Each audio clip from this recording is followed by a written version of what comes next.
Hey everyone, welcome to Faith in the Folds, a podcast for ministry, biblical studies, and Christian living. I'm your host, Kevin Burr. Today I got to talk with Zach Neal, Dean of Students at Harding University. I asked Zach about the spiritual challenges college students face, and in the course of our conversation we focused on a few things. As we talked, we kept coming back to the importance of listening and being present with others. Whether in a ministry setting like I find myself in, or in an administrative setting for Zach, the importance of genuine connection cannot be overstated.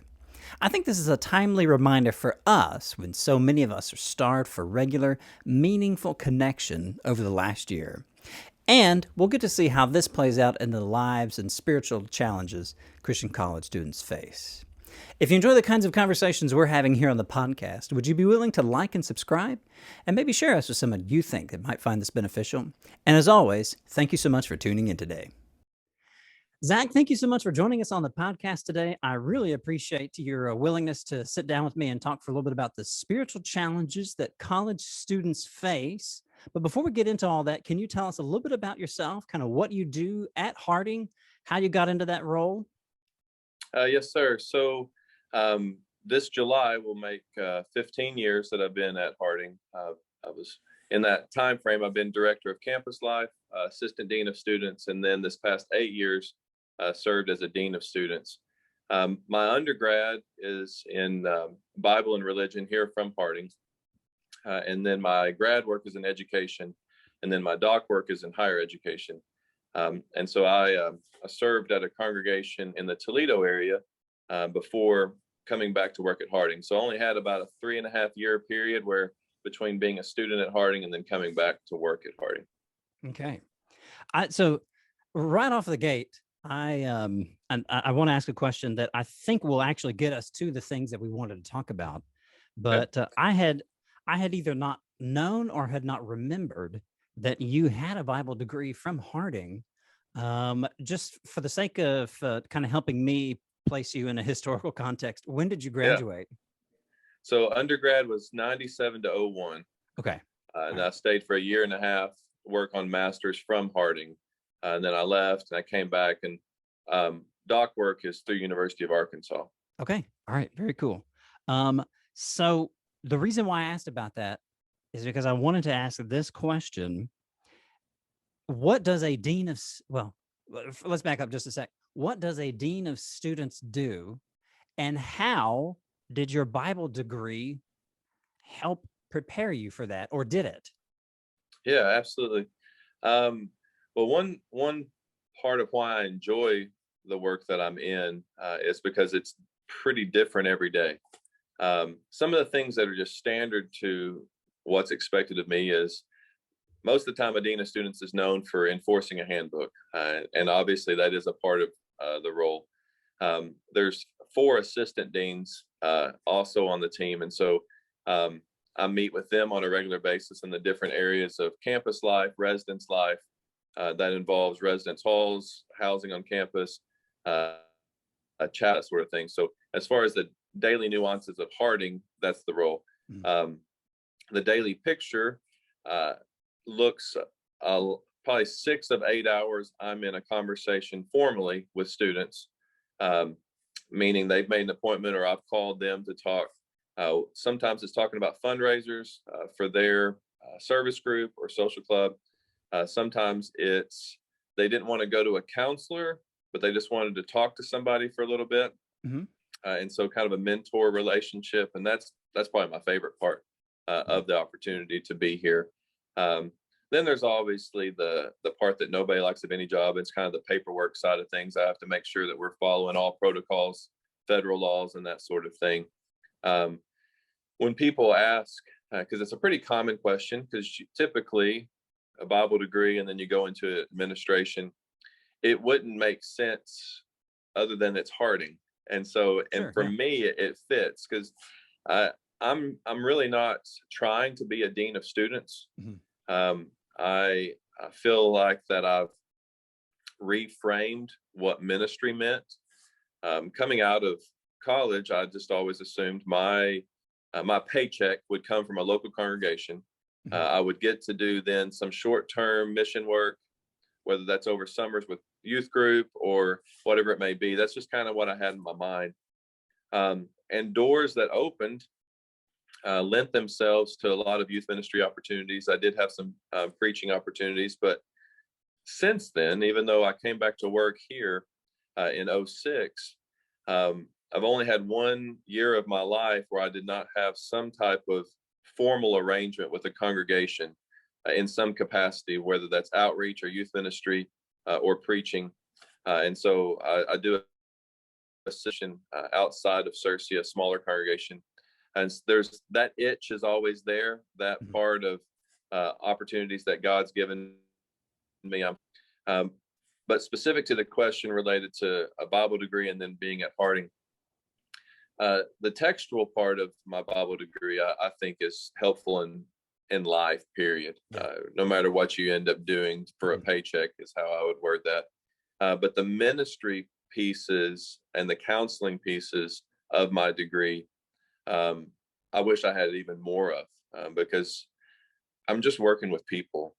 It sounds, I don't know if people think it sounds like a big deal or not a big deal to say you're dean of students. Before I was dean of students, I thought, oh, wow, man, yeah. Okay, that sounds like a big job. Well, then I get into it and yeah, I'm not bored and there's plenty of stuff going on every day.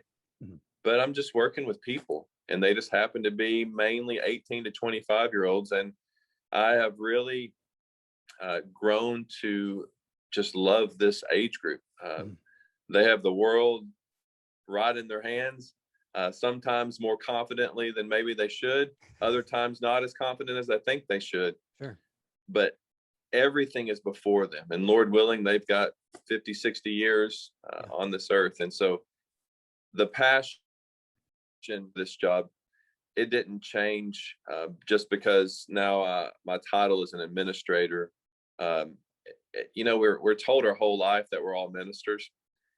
But somewhere in our psyche, we feel like you have to be called a whatever type minister at this congregation type thing. And so it took me a little while to develop. I kind of thought I would just do this for 2 or 3 years until whatever opened up with local church work. But that didn't happen. And it's also because I didn't look, because I really enjoyed what I'm doing. Yeah. So that really serves as a perfect segue into the bigger topic that I wanted to discuss with you. And I really didn't even know how well suited you would be to talk about this. I had known you based on your administrative expertise and work, but your work with local churches and things along those lines, I was not even aware of. And so that brings us to what we were wanting to talk about. In your time there at Harding as an administrator, what would you say are maybe 2 or 3 of the main issues that Christian college students face at a private Christian university? We can be specific like that because that's where your experience is. Sure. But what do you think are some of those spiritual challenges that Christian college students face? This question is one that I wrestle with even myself, because I want to make sure that I provide the most resources as possible for this age group. But I really think what catches a student off guard the most is that it's less different than what they thought. Meaning, this age group, whether you go to a private school or a public school, you can find what you're looking for. And there is a little bit of a mindset, if you send your child to a private school, that they'll just take care of spiritual formation. They just provide that for you. It is true. The resources that you have at a place like this, you're not going to find another place on earth unless they are another place like this, right? With this type of resources and the amount of people that professionals within the realm of counseling and ministry, and they're teaching their topics through a worldview that is specific through God's lens and scripture. Yeah, you can't recreate that without it actually being that. And so those resources are there. But if you want to go to a private school and still be a part of what the world is doing, you can. And so I think that, in my opinion, one of the biggest struggle, if not the biggest, one of the biggest struggles, if not the biggest struggle, is letting your guard down, that thinking just because you're in a really great environment that you draw closer to God. Mhm. You have to be intentional with that. You have to actually make the decision, because God's there. We already know that he's not moving, and he is open for that relationship, and he's calling us to join that. Just because you go live in a residence hall on a Christian campus doesn't automatically make that happen. And I've talked to students, and I want to remind those listening that I'm not a counselor. Mhm. I'm just 15 years of talking to students is my main experience. And so we'll use the word expert very loosely. Mhm. I'm also a dad. I have an 18-year-old son, 15-year-old daughter, 12-year-old daughter, and a 3-year-old son and a 1-year-old son. So I've got the spectrum here, and so starting this fall, I'll have a college student that's also lives in my house.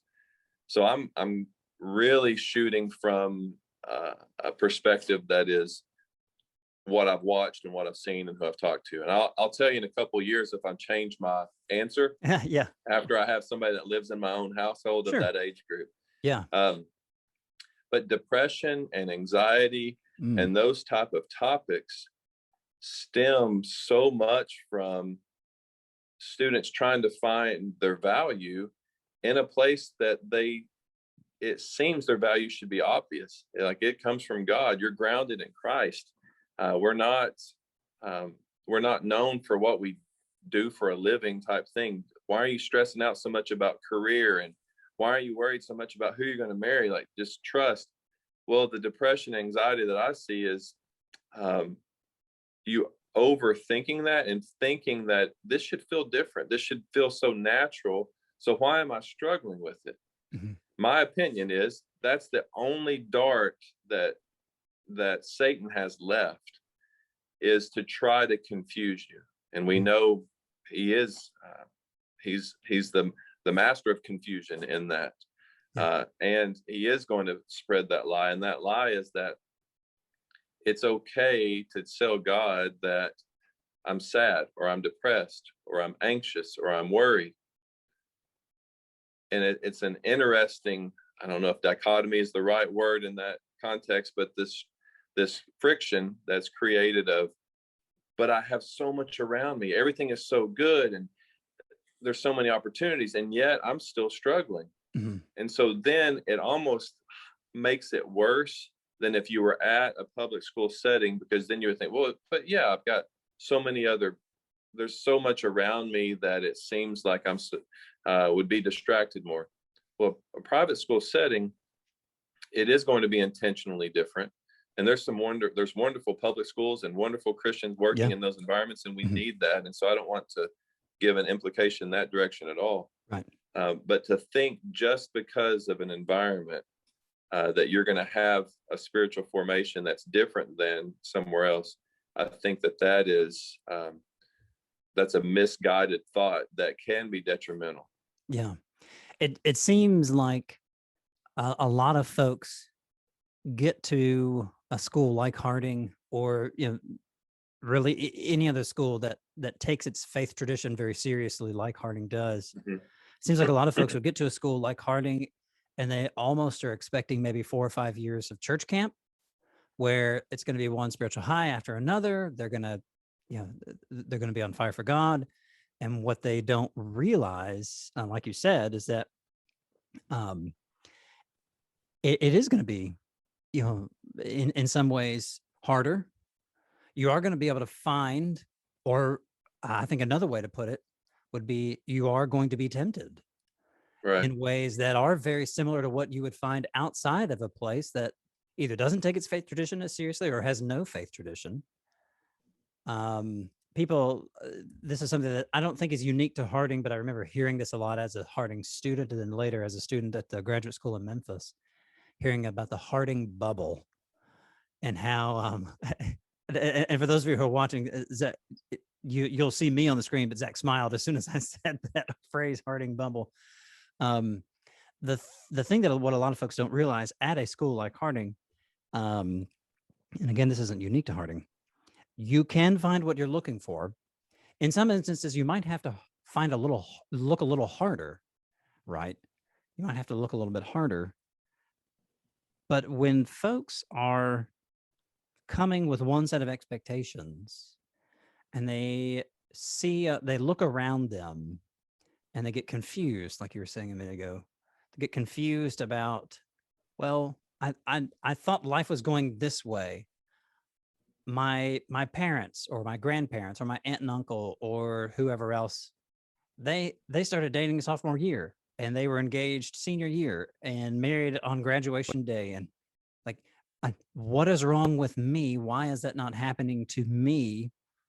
I I can see how that would really sow a lot of doubt, sow a lot of confusion, and then from there, a lot of other more nefarious things can come in. Do you think that's a fair assessment?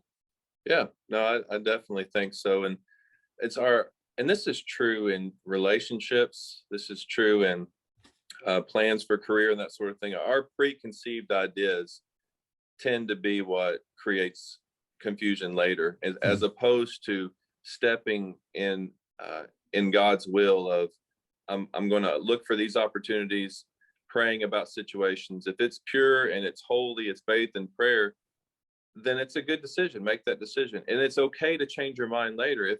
If it's pure and it's holy and it's faith and prayer, then God has given you that freedom to choose.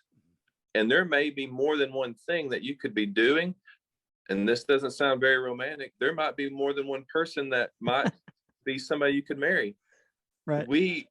I say we, I think just humans and by human nature do this, but this age group especially, man, it's an overwhelming burden because they don't want to mess it up.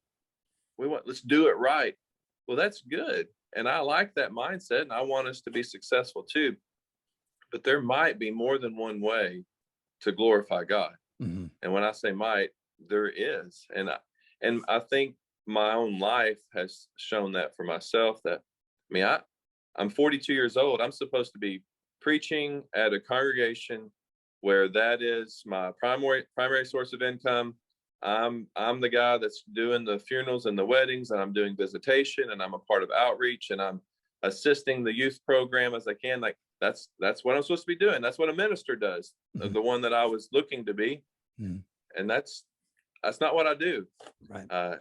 But I minister in a different way, and perhaps, and sometimes a more powerful opportunity. I was a little bit down first 2 years here, not because of the job and not because of the people. It was great, but I was thinking, okay, I need to probably get back to doing what I'm supposed to be doing. Yeah. And get a real job. Exactly. Yeah. And so I really think the Spirit in my thought process spoke to me in that the passage of go into all the world and Great Commission. And I reflected on that. And as I thought about it that week I'm looking over here because as if you can see the couch that's in my office, on my couch. And during that week, I had probably 15 states and 3 or 4 countries represented in conversation about some things that were really important, spiritual, ministry, mission-minded. A couple of them weren't even Christians, like opportunities. And I thought, wow, God, you brought the world through this door. I got to skip the hard part of trying to figure out how to get around. Like, this is fantastic. Yeah. And it was in that moment that you never can say what tomorrow holds, definitely, but I stopped looking. I haven't looked for a job opening since that day that it just kind of hit me. I thought, okay, yeah. I got it, God. I see what you're saying. And it's made me more intentional with everything that I do, that every single conversation, when I'm at my best, because I'm not always at my best, but when I am, every single conversation becomes an opportunity for growth. And if I can somehow get an 18 to 25-year-old to start doing that, oh man, that would be wonderful if I started that thought process 20 years ago. Yeah. Some things just have to come with living, and I know that. But those aha moments of a student when they get it, oh man, that adds how many every years that I feel like I can be in this kind of work. Yeah. Yeah. That you mentioned that it wasn't a very romantic notion to think that there might not be the one out there, right? Right, right, You know, I grew up in church, and since since I was a newborn, I've been in church all my life. For an easy 35 years, and I remember in youth group. Youth group was a time when I was in high school in the early 2000s, and so that was when I Kissed Dating Goodbye was really big. right. And now just a year or two ago, for those of you who don't know about the author of that book, I encourage you to go do a little bit of research. He's had a rough time of it here recently, and other books along those lines. And there was always this notion that, well, there's just the one out there, and that's one reason why a lot of folks do end up choosing to go to private Christian universities, because they want to find the one. But I think what you've touched on here is something that I hope a lot of people, not just at private Christian universities, but even people at state schools that are actively involved in some kind of campus ministry, which, to be quite honest, what you do sounds kind of like campus ministry, just you don't have that title. Yeah, I mean, Yeah. that I think that's when I'm having fun. Probably that's that's the fair. best piece of Yeah, it. yeah. But when you have there's an expectation, there's a reasonable expectation of growth, of spiritual growth and maturity when you go to college, because that is probably, not in every circumstance, but that is probably when you experience the greatest consistent degree of freedom that you as an 18-plus-year-old have ever experienced. When you start experiencing that kind of freedom, what comes with that is some pretty serious responsibility to to make good choices. And many students want to make good choices, but they end up getting to a point where they're so concerned with making the single right choice that it's either one good choice or 100 bad choices. And I think what you've mentioned here is something that's really valuable, honestly, not just for college students, but for a lot of folks.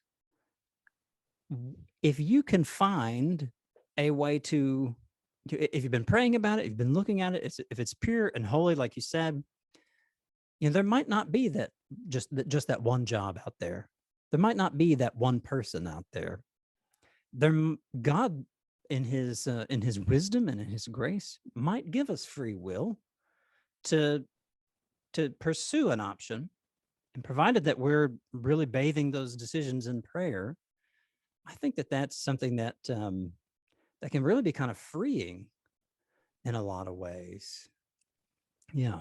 And I don't remember exactly when it was in college that I figured that out, but it was really freeing. It was liberating, thinking, oh, maybe there isn't just one person here. I could probably find the best choice, sure, but if I'm really if I'm really following God here, I will be okay. It's scary to trust and obey like that. Yeah, absolutely. Yeah.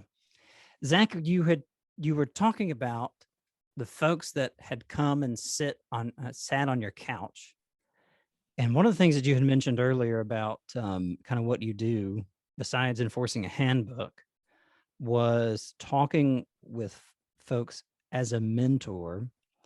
That's something that I've been thinking a lot about recently, because I think it was somewhere around 2016.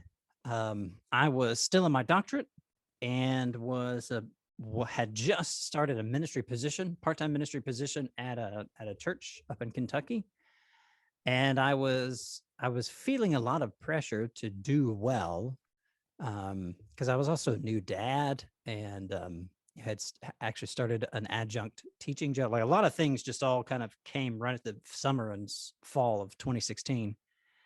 And I remember praying and being frustrated that I didn't feel like I had the mentoring opportunities that I needed.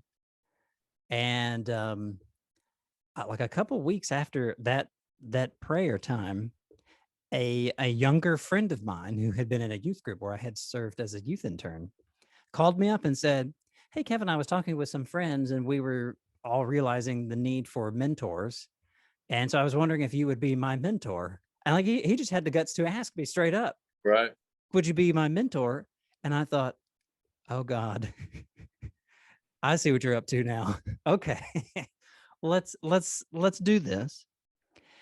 In your role as quote unquote campus minister, as dean of students, how talk to me about this, the importance of this mentoring role that you get to play for some students, maybe not necessarily in a formal capacity as mentor and mentee, but talk to me about maybe the felt needs you've seen from students or from people in this age group.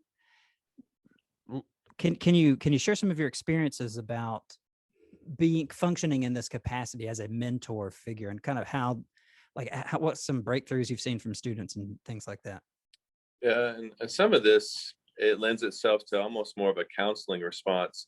And I'm glad you've talked to Stephanie. Mhm. She's the professional in that Right. Yeah. arena. Yeah. Um,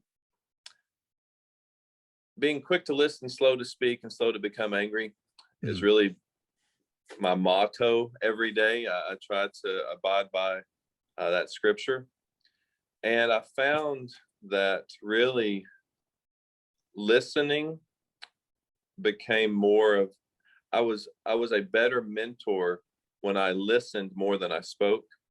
Mhm. But growing up in my mind, I had envisioned that a mentor is who you come and you sit at their feet and just listen. And there is definitely that part of the relationship. But early on, especially in disciplinary situations, I felt the need to really explain the situation and how somebody should feel or how they should respond, and get a plan for moving forward. And I think it all went fine, but I feel like I have developed. It sounds funny because it's almost like the less that I do, the better it probably is going to be. And I said, well, just tell me about it. Tell me where you were at in that thought process, and what do you think will come of this? And then just be intentionally quiet. Now, some of those are captive audiences, and I get that. Yeah. Sure. But even the ones that aren't, I approach them very similarly in that open-ended of, well, just tell me tell me what you were thinking at the time, not why were you thinking that. Mhm. And you that word structure, even though you might be meaning the same thing, it changes it. And so I had a conversation just yesterday that I don't know the formula of how to have a mentor. I remember my experience whenever I was in college. I remember calling Dr. Norton, Howard Norton, and I called him and I said, I don't have any questions for you. I just want to talk to you. How much time would you be able to give me? And he said, well, how about 2 hours? And I said, that sounds great. He said, well, I'll buy you a cup of coffee. And we sat down here in the student center, signs is now across from the post office. And we sat down and I said, well, I'm not sure what to even ask. I just know that I'm supposed to be getting good advice from godly people. And I feel like I'm going to miss that opportunity. Yeah. Uh-huh. And so, and he made it very easy on me. And he talked for most of the time, or at least kept the conversation going. And so in that experience, I thought, okay. And he asked a lot. When I said he talked most of the time, he asked thought-provoking questions Mhm. and then remained quiet. And so we talked together, had a great discussion, and I have taken that. I need to go back to him and let him know that whether he knows it or not, he modeled for me what I saw as a really good way to do this. In that there are some relationships that you get to know them really well. You talk to them every week or even more than that, and you know them the rest of your life type. And there's students that they still we'll still reach out to each other, and that was 10 years ago. Mhm. Then I have some students that we only talked twice, but I felt like it was very productive. And I felt like there was almost this freeing for me of that. I don't have to have a wow factor moment to be a mentor. Mhm. I don't have to think, man, I said that perfectly, because most people don't carry themselves in a way that I really have some good advice for people. They probably should be talking to me about this. Yeah. And so I think once it dawned on me that I don't probably know any more than you when I'm talking to someone that's in their early 20s. I've just had 20 more years to wrestle with it. Mhm. And so let's learn from each other. When I realized I can learn a lot from someone that is half my age, it made my mentoring experience richer, because then what I gained from that conversation, I actually use in my next conversation. And that came from how God worked through them. And so it's trendy and it's a buzz phrase to talk about intentional conversations and Sure. being Yeah. in the moment, being real. But that's true. But a Yeah. lot of it has to do with just being quiet and let a student maybe even say something that you think, what? I don't, that's fuzzy logic, or I don't think so. Let it be. Just let it be fuzzy, let it not make sense, let it be whatever. And then just listen. And so many times people will talk a circle back and actually almost correct some things that they may have even said. Yeah. And I feel like growth in that is just has a patience is probably the biggest word within that. Yeah. Yeah. I've seen that to be true in the mentoring relationship that I have with this former youth group member. Now he's in law school now, so he's not that kid anymore. Right. And he and I both laugh, and we appreciate how we are both not the people we were, back almost 10 years ago. It's amazing what just listening to someone will do, and not even listening for the sake of getting in your next point, like just being quiet so you can then jump in and say, okay, well, here's how it really is, but actually being able to listen for understanding. Mm-hmm. I teach a Bible class on Sunday nights over Zoom, and we just recently wrapped up a series on Proverbs that we did, and I had Dr. Ed Gray from Harding School of Theology, counseling professor over there, Yeah. and he talked to us about the value of listening, because the whole class, kind of the big metaphor that I used to kind of frame the class was listening to life, a conversation with the Proverbs.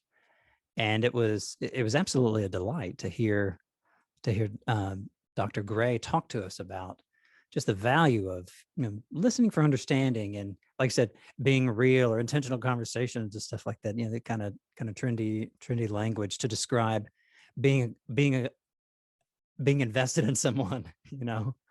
um, it has been such a benefit in my ministry, like how you've described it's been a benefit in your ministry, to learn how to listen well to people, even at the expense of maybe somebody saying something that's kind of strange, and you think, yeah, I wouldn't go that route if I were you. But like you said, they oftentimes kind of bring it back around.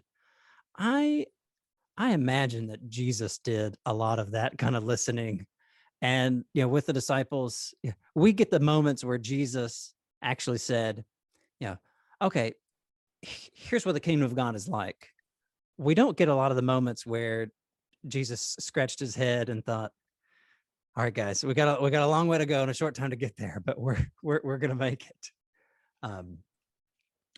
So that's, I appreciate, from my own personal experience, how I think you and a lot of other folks are being able to see that it doesn't require, it doesn't require a certain, resume or something along those lines to serve in some type of mentoring capacity.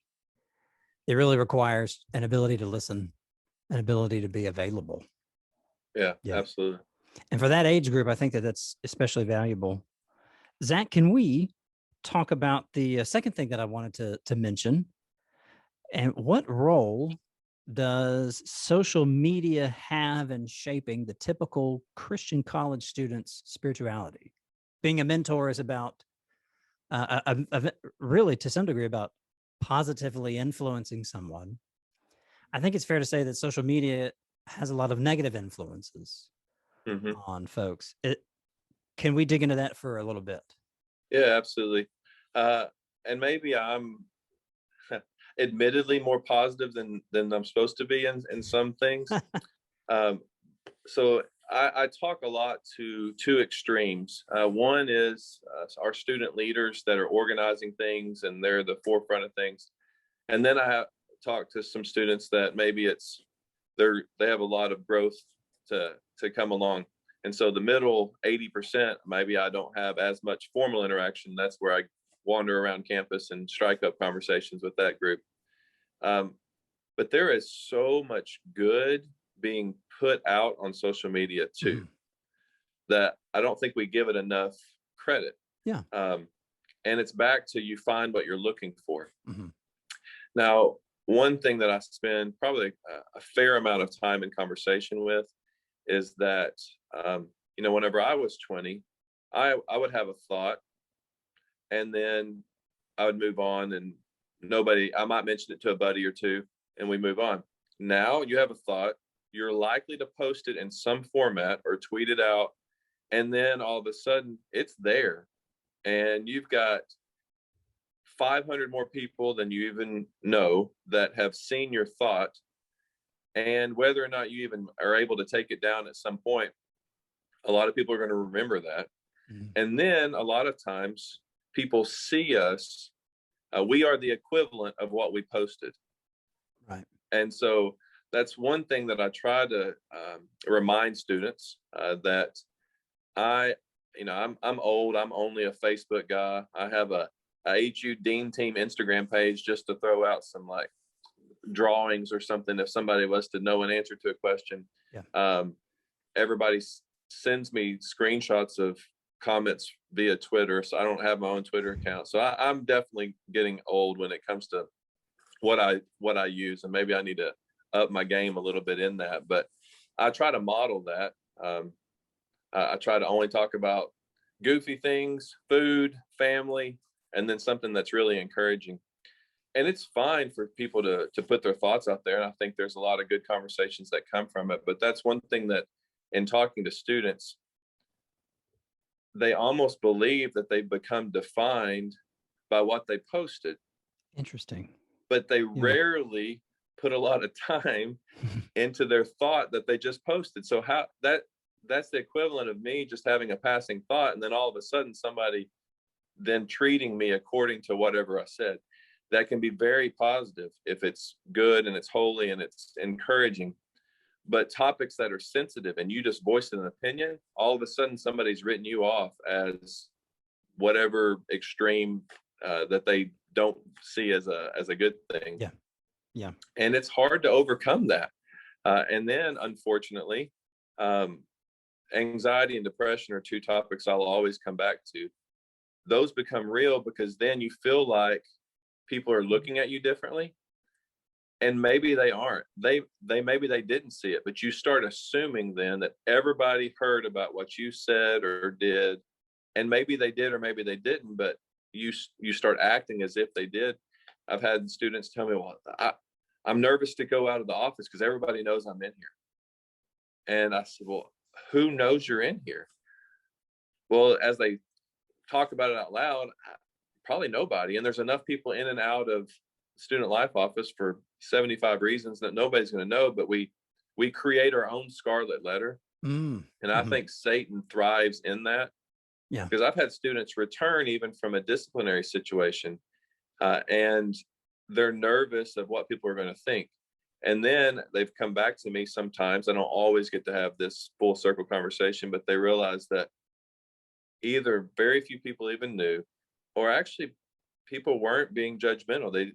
When I say they don't care, they didn't care because they love you. They let it go. And so the social media piece, and I'm not a guru of social media, and I'll always admit that, but I think it's unfortunate that we hold people so accountable to what they say. Now, at the same time, I coach people up of like, look, that's your resume. You have a walking resume online. You want people to think a certain way.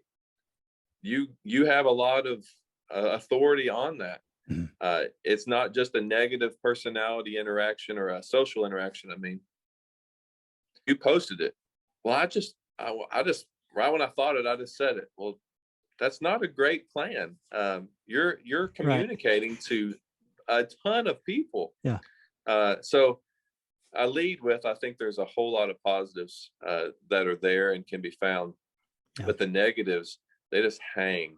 Hmm. And it's amazing and maybe not fair. It only takes one or two negatives to erase 50 positive things just because we gravitate towards train wrecks, unfortunately. And especially with a group of folks like college students who are already trying to figure things out.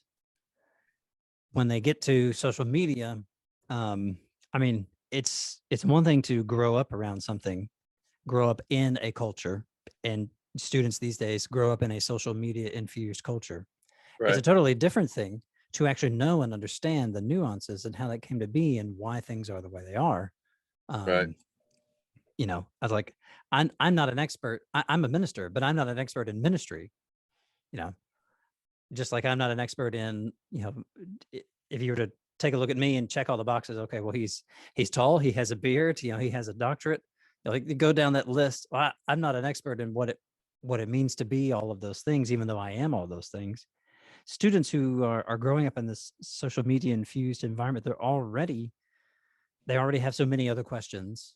They already have so many other concerns about just life, and to have an avenue like social media that allows you no more of a filter than, are you physically capable of typing a message and hitting send? right. That's It can all a be filter. dangerous. Yep. Can be very dangerous. I do appreciate, though, how you've emphasized the positive aspect of social media. And for those of you who aren't on Facebook, uh, following Zach is a lot of fun. I, I'm excited to be 42 and and go to Sonic with the same frequency that you do. Or just things like that you post on there, and I think, man, like that's the kind of stuff that if I had more of this on my Facebook feed, than whoever said whatever about whomever, that I would be happy if more of my Facebook feed looked like the kind of things that you share. um and so I really appreciate how I think what you're doing is really trying to embody the gospel there on a platform like Facebook. I mean, that's that's kind of how it looks. Um, Talk to me about this idea, though. How a lot of folks think that they're the equivalent of what they post. Why do college? Why would a college student um, feel that way? What is it? Why is that something that they get their identity from? What do you think? You know, I need a psychologist to help me out here, but I've had students take posts down because they didn't get enough likes in a certain amount of time, Wow. uh, or they Wow. didn't, there wasn't enough hearts hit or whatever it may be, and they're like, "Oh, well, then that people must not like this, so I'm gonna get that out of there." They want that immediate gratification. Mhm. That's probably not different than someone that's even my parents' age. It's just that my parents' age, that's not their first response is to put something on social media. And so we're still all just people, but like you said, they've grown up in this is what they know. This is a part of how you communicate is through social media, and so you almost feel like you have to have some type of presence. But I've had conversations with students that they posted something silly, but but the topic was serious, but they were totally joking, and Yeah. I know them well enough that I feel like that's true, but they didn't communicate that because not everybody watching it knows them. And so they became known for what they posted. When they're if if this had been 25 years ago, it would have only been the guys on the hallway that saw it, who all knew each other. Ha ha ha, that was funny. Right. Yeah. Yeah, you're just being a bonehead or whatever else, and you move on. And it didn't identify them any more than just they're a goofy guy being silly. Social media, you do not have the luxury or the opportunity to explain yourself, Mm-hmm. as far as what was the context, what was going on behind the scenes, what was your intent, see if however anybody wants to see it or hear it. Whereas in a personal interaction, I'm feeding off your body language. I can tell you didn't get what I'm trying to say. So I'm like, whoa, just a minute. Before you walk away, like, oh, let me clarify something here. Yeah. I didn't mean to offend you. This is what I was trying to do. You don't usually get that. You get one shot at communicating. That's why I respect those that work in that industry, that are wordsmiths, to make sure that they're trying to communicate as clearly as they can. So it can be powerful, but the danger and what I meant by identity is for somebody to be willing to take a post down just because they didn't get enough likes. They were looking for some type of chemical release that they were going to gain by Yeah. those pats on the back. Yeah. And I think that's very real. Yeah. It definitely seemed like they're looking for some kind of affirmation. Strange that they would feel like they need to get that affirmation from folks from a lot of folks who probably aren't around them. Yeah, very possible. Why? I think one thing that might it took me a while, especially in college, um, because I was fortunate to have a pretty good friend group, but a couple of times in college I had just some very negative interactions with with fellow classmates, and I would take it pretty hard. And what I gradually realized was the people who knew me the best still liked me. They still chose to hang out with me. Right. They still thought I was worth their time and energy. And at a place like Harding, where it's it's easy for you to be busy every night of the week with club, intramurals, this and that, devotional service project, you name it. To have friends who consistently want to be around you and like being around you multiple nights a week, that in itself was affirming. Mm-hmm. Not, not all these likes and up votes from folks I've never met before. It's interesting also talking about being defined by what we post, that when you're talking about back when you were in college, and even when I was in college, I mean, Facebook just started when we were there. When I was in college, I think it was like 2006 or so. Facebook, 2005 or 2006, Facebook became available to Harding. Um, you know, the guys in your hall would know you. Maybe the guys in your club or whatever, they would know you, and that was like, those are the people who knew you best. And so if you said something goofy, okay, like 2 years later, senior year rolls around and you bring up something dumb that you said and as a sophomore, it's like, oh yeah, that was me back then, I'm not that guy anymore.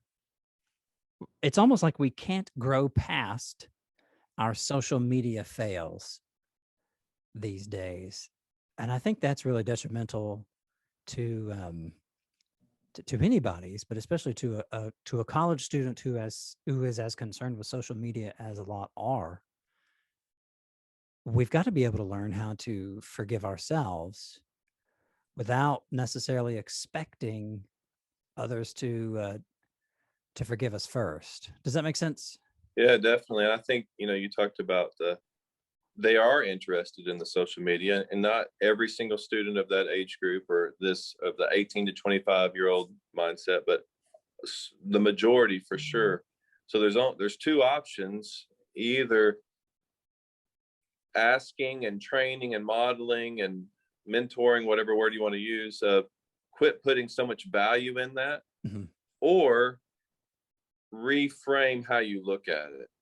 And both of those are sort of the same answer, but either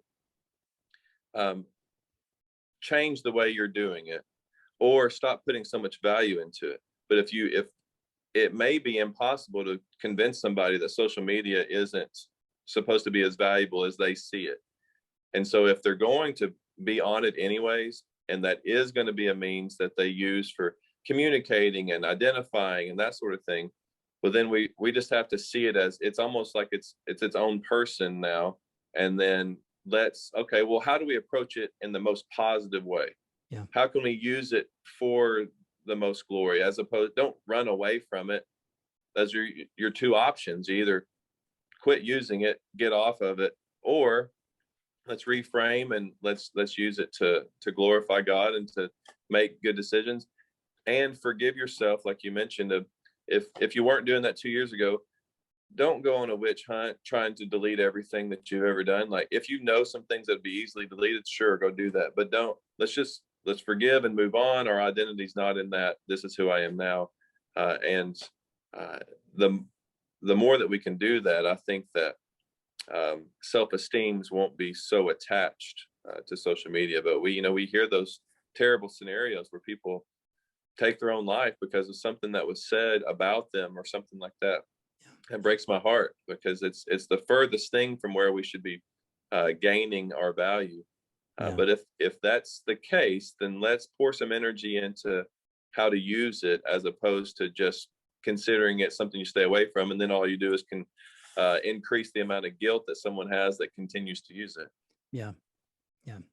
This is definitely social media use, particularly its propensity for creating depression and anxiety within everybody, but especially within college students, that is directly related to what we were talking about. One of the main spiritual challenges facing college students today. I'm not I'm not a counselor either. I took a counseling skills class for my Master's of Divinity, and in that was in a rare moment of clarity, that was a brilliant move for me to take that, like, the semester before I got married, because I learned how to listen. I learned how to, like, actually listen to somebody, which was absolutely huge for me. But I can't help but think that there's a connection with learning how to forgive ourselves and working through at least depression to some degree.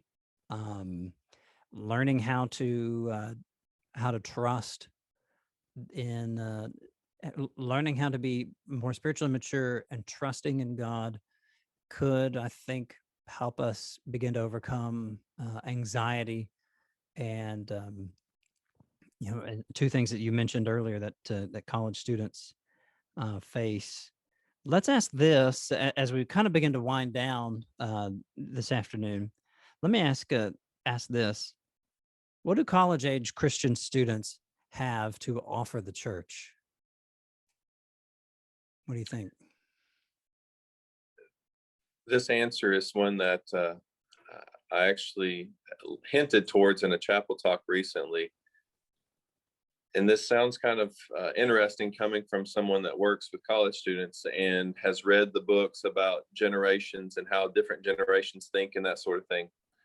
I think if we will all, from young to old, just take a moment to pause on the differences in generations, and just for a moment think about the fact that we all are humans and we all share a lot of the same experiences. That what did you offer the church? If you're 70 years old now, or 40 years old now, or 30 years old now, what did you offer the church when you were 20? Mm-hmm. What did you think that you offered it? Well, in my opinion, that's still being offered. And just from my own thought process, some of those things are that energy and the ability to think outside the box. The 70-year-olds scared the fire out of the 90-year-olds 50 years ago. The 40-year-olds scared the 60-year-olds 20 years ago. That's a great perspective. I like that. Nothing has really completely changed. Mm-hmm. Our ways that we communicate, we just spent time talking about social media. Sure. That didn't even exist. Mm-hmm. Ways that we do it, the vehicles by which we were talking about, those have changed big time. But you go back and read in the early church, and you think about what was going on in, you pick the city, Corinth or wherever it may be. Maybe not Corinth. There's a lot of crazy stuff going on. But Ephesus, let's pick somewhere. Yeah. It doesn't need Philippi. quite as much work. Right. Yeah. So my first response to that is we're not quite as different as we might be. I think we've been pushed to think that, from cultural conversations of how much different, and youth of today and this generation, and we use those kind of phrases. It can almost start making us come in with our guard up when we're talking to someone that's young. For me, in my conversations, and so I think this would also lend itself to a conversation specific to the church too, is that we have a group of people, and this is a positive thing, even though I can choose for it to be negative at times because it's a little annoying, honestly. They ask why, and they ask it a lot. Well, one thing that I do think is a little bit different, and maybe it's just my personality, maybe it's less of a generational thing and it's a personality thing. I didn't question people, quote, in authority. And now I'm talking to people that they want to call me Zach. They don't want a title. Now, when they ask me, I always say, I don't care. I really don't care. I said, now outside of these walls, probably say Dean, just so you don't want somebody to think that you're disrespectful. Sure. I don't want somebody to make you to think that. Yeah. But that protects them, not your reputation. Yeah. Correct. Yeah, absolutely. And I said, now if I'm at Walmart, I'm probably wearing jeans and a t-shirt, and you call me Dean Neal, I'll respond. I won't think anything about it. That's great. But if you call me Zach, I'm not going to think anything about it either. That's my name.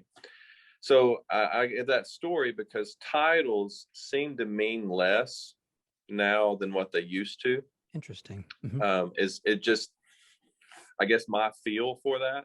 Yeah. But the positive in that, because we could have the you little whippersnapper, that's not okay. You need to show respect, and they earn their way to that position type thing. And so I get that.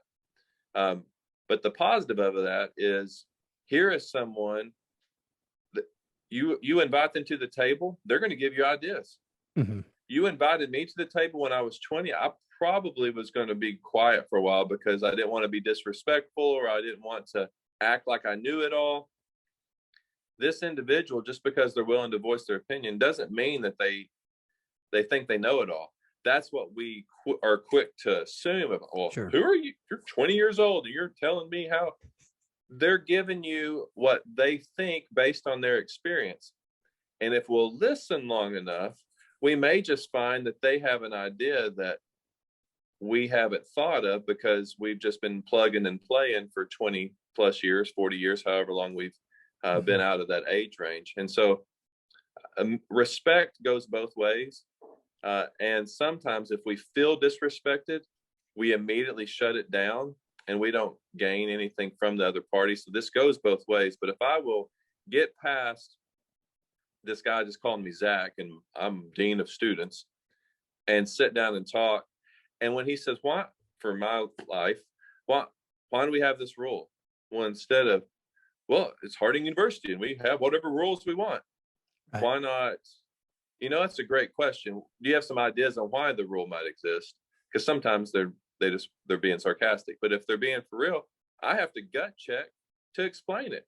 And if I can't, then maybe it needs to change, or at least discussion about it. Sure. I don't think anything's different in the church. Now, I'm not talking about open for discussion of, are we going to follow the scripture or not? Right. But there's a lot of traditions that are just that. And man, we've hung our hat on them.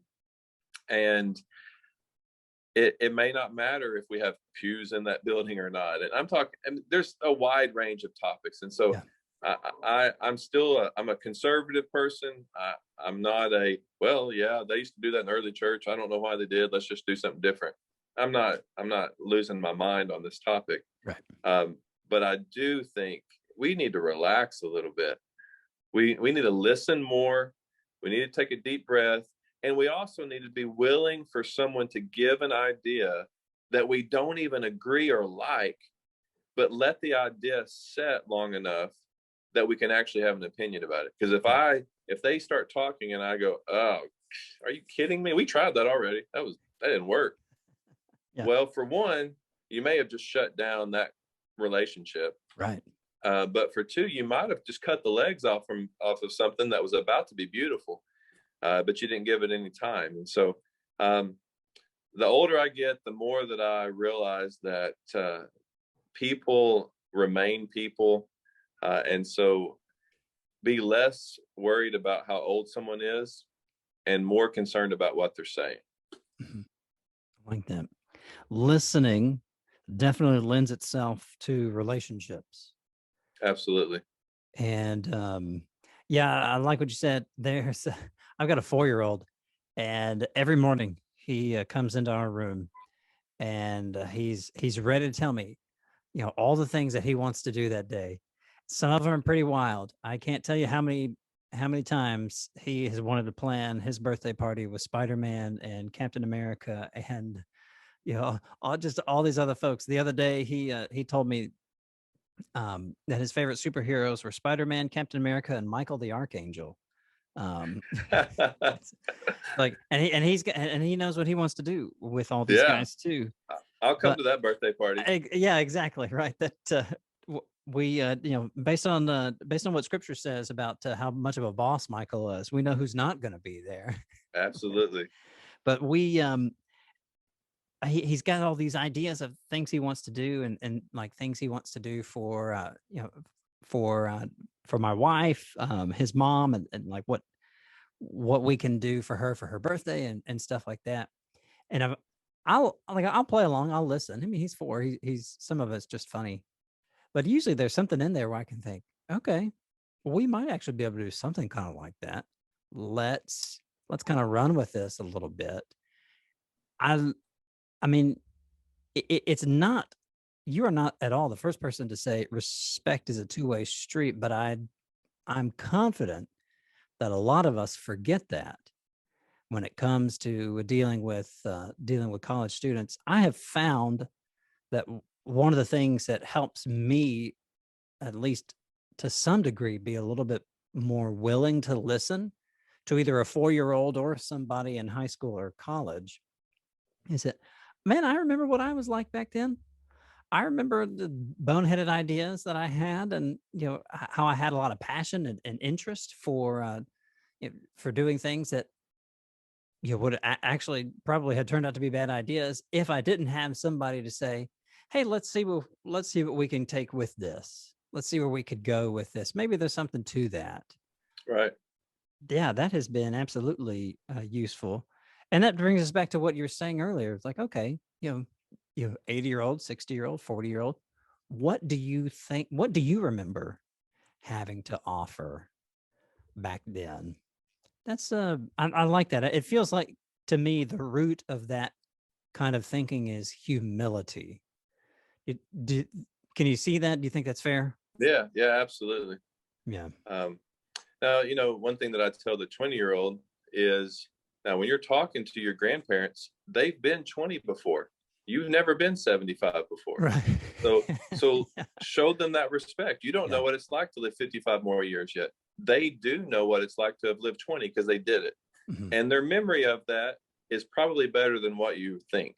And so Mm, don't let anybody out there, I'm not jumping on just the 20-year-old wagon. I'm defending us old sure. folks too a little bit, but That's old uh, folks.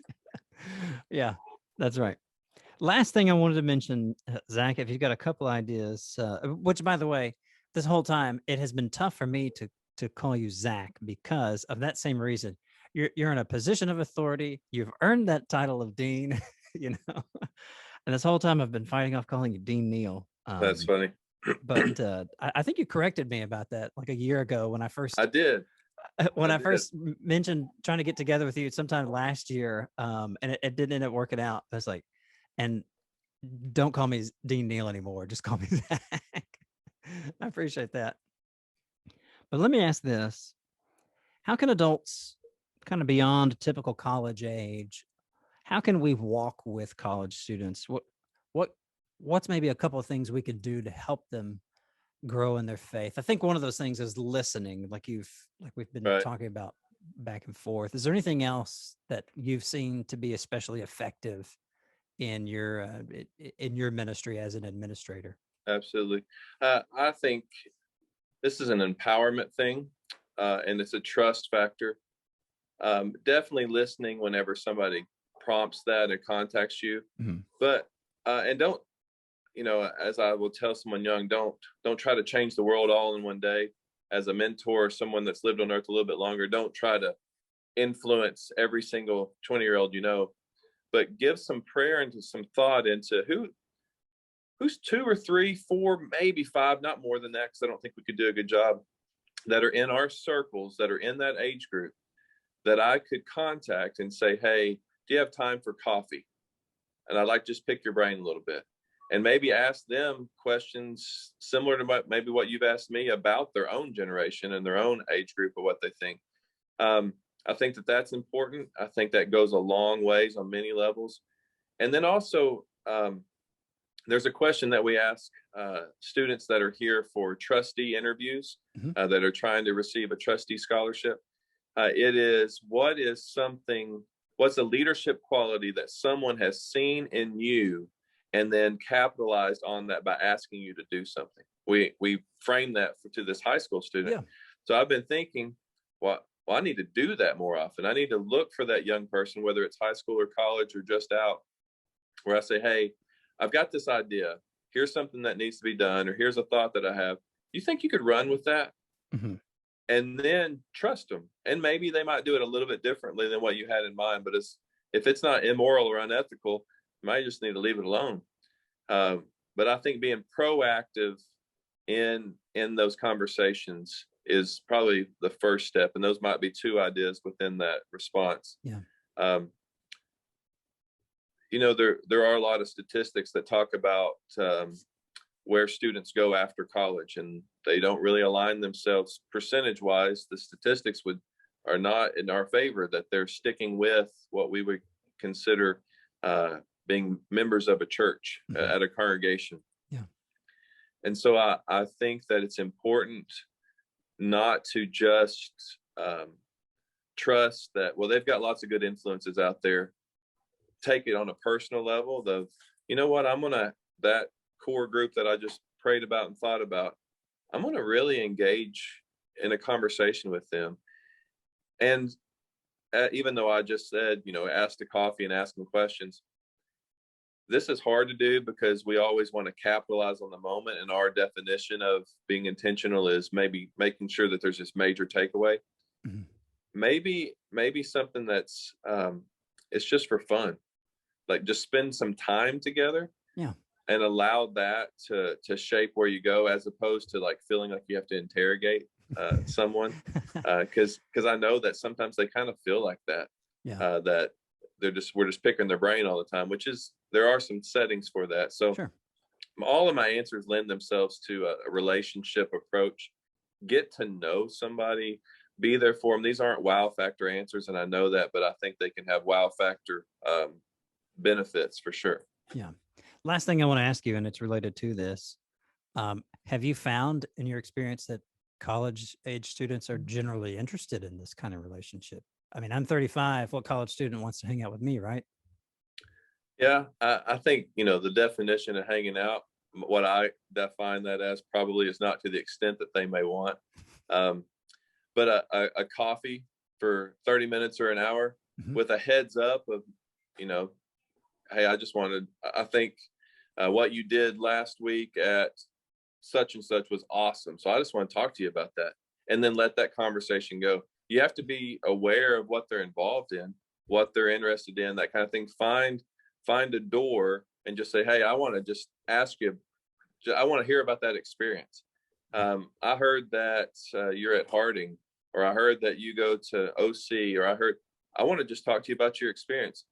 Most of the time, all of us really of any age, we don't mind talking about ourselves when asked. Yeah. Like, tell me about, and especially if it's something that they're involved in, that they enjoy.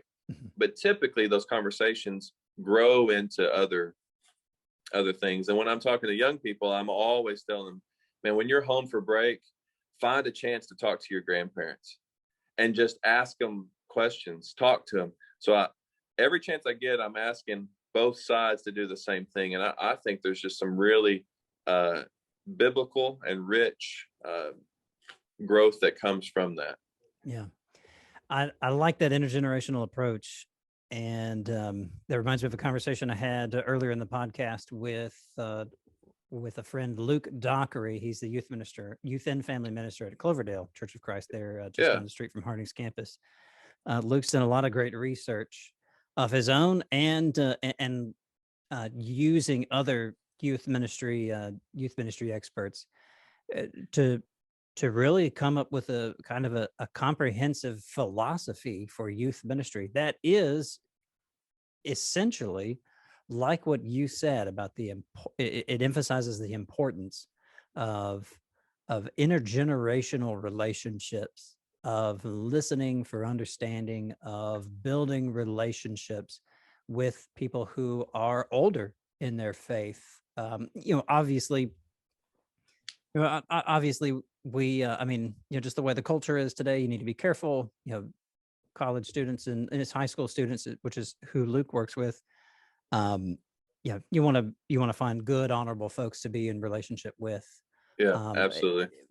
But for this purpose of really discipleship, which is essentially, I think what you and really any faculty member, any staff member at a school like Harding and other places, discipleship is what we're ultimately interested in.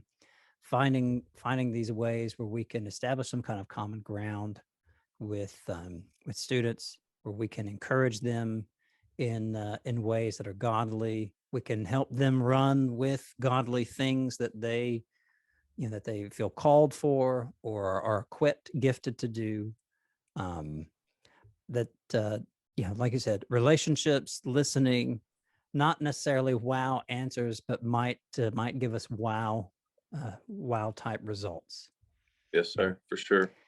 Zach, I really appreciate your time today. Thank you so much for joining us here on the podcast. I'm encouraged, especially this last portion, that college students and folks that age, they are interested in these kinds of relationships. It's tempting to believe negative stereotypes about people who are different from us. And different doesn't always mean that they have to look different. They can just be different age, different generation. But I have been encouraged by our time together today. Zach, thank you so much. We appreciate it, sir. Thank you. I enjoyed it. Bye-bye. Bye-bye.